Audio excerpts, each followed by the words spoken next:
G'day Finxters, my name's Nicholas Morris and today I'm going to be taking you through the last article I wrote for Finxter, which is on the Python Getpass module. So take a look at my screen over here. I've got the article here on Finxter, on the Finxter blog here on the left, and I'll be using a Google Colab notebook here, as well as a few other terminals to show you how this works. So let's just do a bit of an overview first. So the Python Getpass module provides a portable password input functionality and allows you to accept an input string into the command line interface without that string being typed or echoed onto the terminal as it's being typed. And you could use this, it's built for passwords, entering passwords, so that, if someone was looking over your shoulder or something, they wouldn't see what the password was. And you could also use it for other things you wanted to hide. For example, if you're doing some sort of quiz or something, you wanted to mask what was being typed, that it would work for that too. But it's built really for passwords as per the name Getpass. So let's just have a look here at this example I've got in the Google Colab notebook to start off with. So in this one, there's no Getpass in here at this stage. I just want to show you what you might do normally without Getpass. So I've just sort of simulated a database here with a username, Nick, and a password 12345. Now you wouldn't actually do this in a real program because this isn't going to be very secure, but this is just a quick example. You've got an input field here to get the username, and then you're just checking if that username's in our dictionary up here.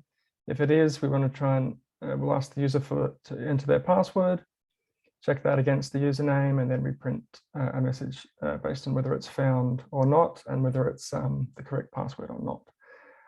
So let's just run that, see what we get. So Colab gives us this little field down here.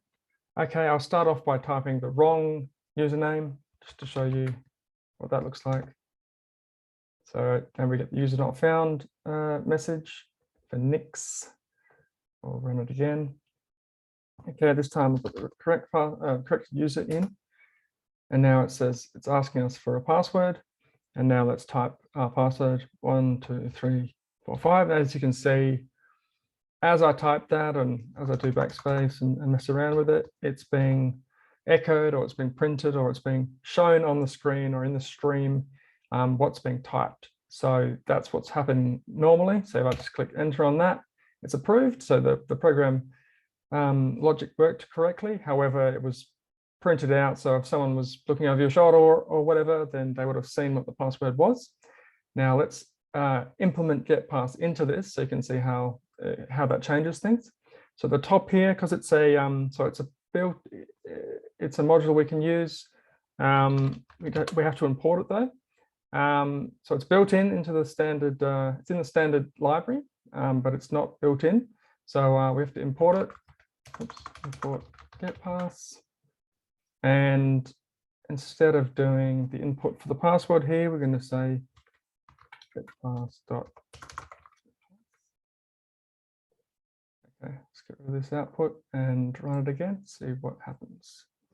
Same again, so I'll put in the username, Nick, and now notice as I'm typing the password 12345, it puts little stars in. Now, these stars actually won't.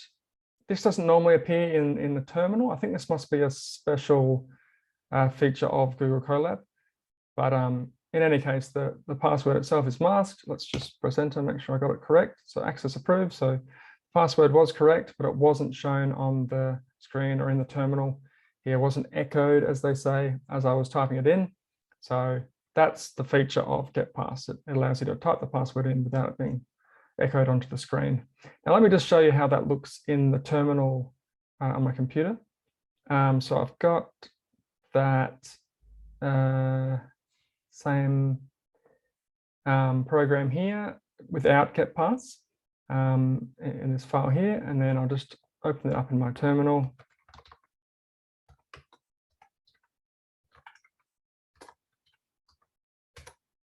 And let's see how that looks. We've got Nick, password 1, 2, 3, 4, 5. So this is without Getpass again. And as you can see, the password's being echoed onto the screen. Access approved. Now go back here and we'll import Getpass. And in again.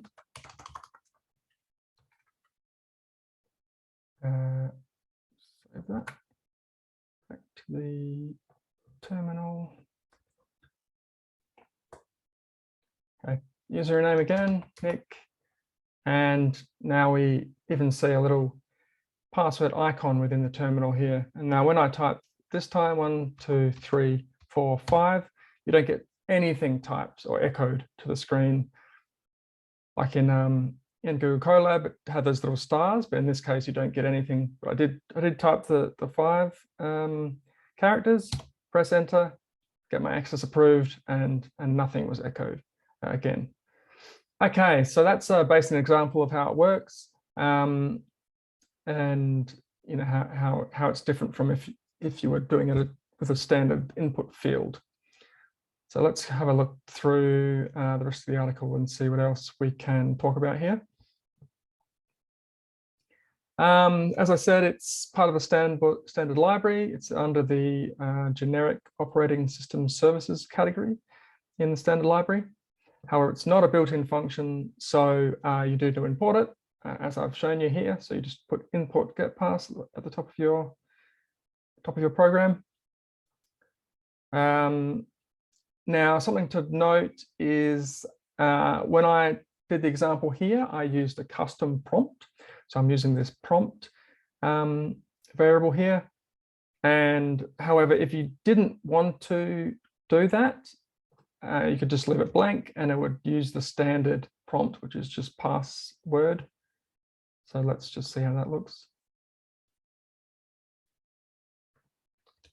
Nick. So actually Colab doesn't recognize it, so forgot about that.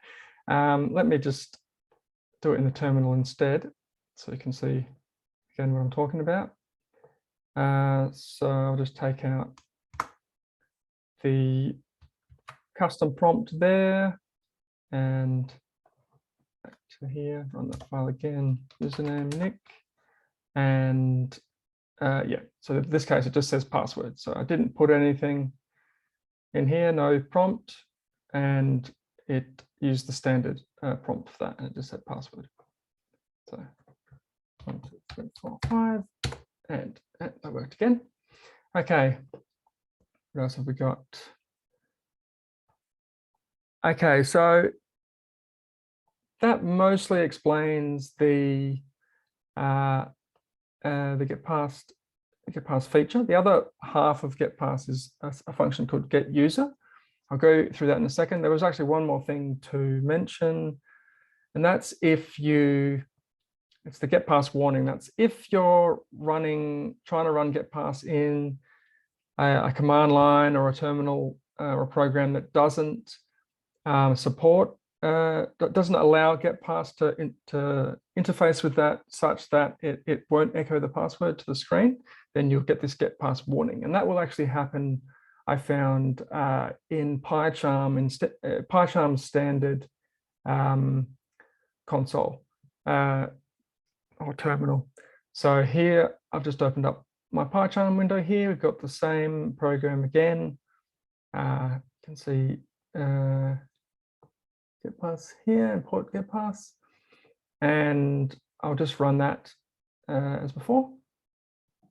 Get username, Nick, and now instead of just showing the password prompt as it has in the other cases we've done, it's showing me this warning message. You can't actually see the side of it over here, but this is what the warning looks like. It's the same warning here.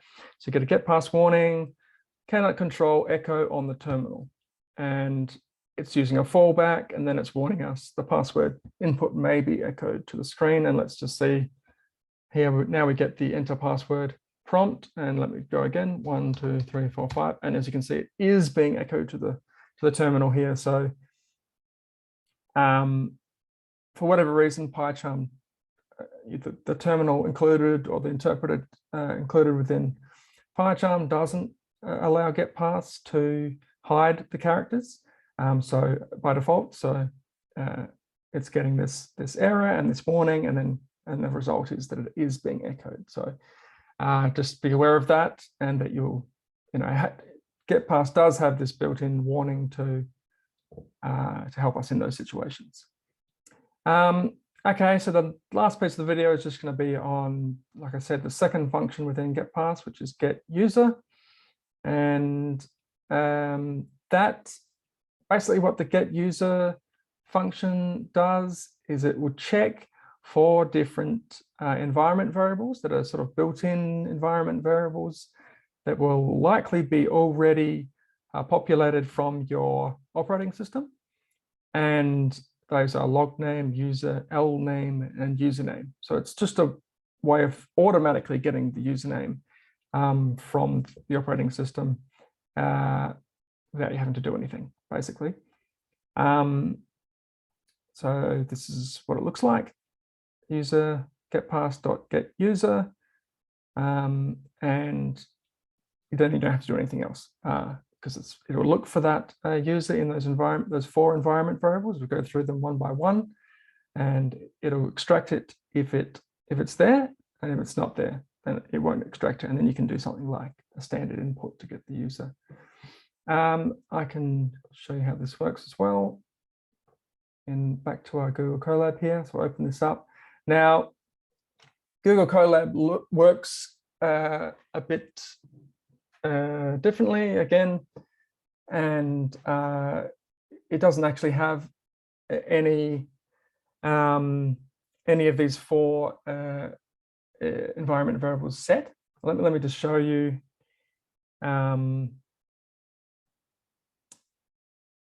So it does have them set, but it doesn't have them set with anything useful. So I'll just run it as is here. And it has a user not found root, because so it was able to pull root from one of the environment variables. That's what it's set as within Colab. Let me just bring up the terminal again, and I'll show you what happens if I do that in my own terminal. So this will be pulling from my own operating system. So I'll just say getpass.getUser, and then you can see it's pulled Nicholas Morris, so my username in from the getUser. So that's how it works within a terminal environment. On the regular behavior for Google Colab is it has this root username in one of those variables.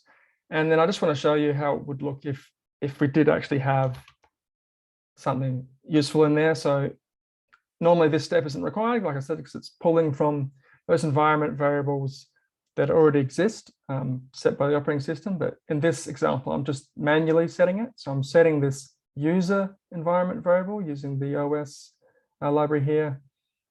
And I'm just setting it to Nick. And then our example starts here. So that explains what's going on there. And then we just want to say if the getpass function here, the getpass getUser function, will pull in that user. So let's see this, and then we get the message here, which is the successful message. Welcome back, Nick. So what's happened here? So we've set our environment variable user to Nick. We've imported getpass down here. We've got a sort of user dictionary as before with Nick and the password. And then we're using the getUser function. So user equals getpass.getUser.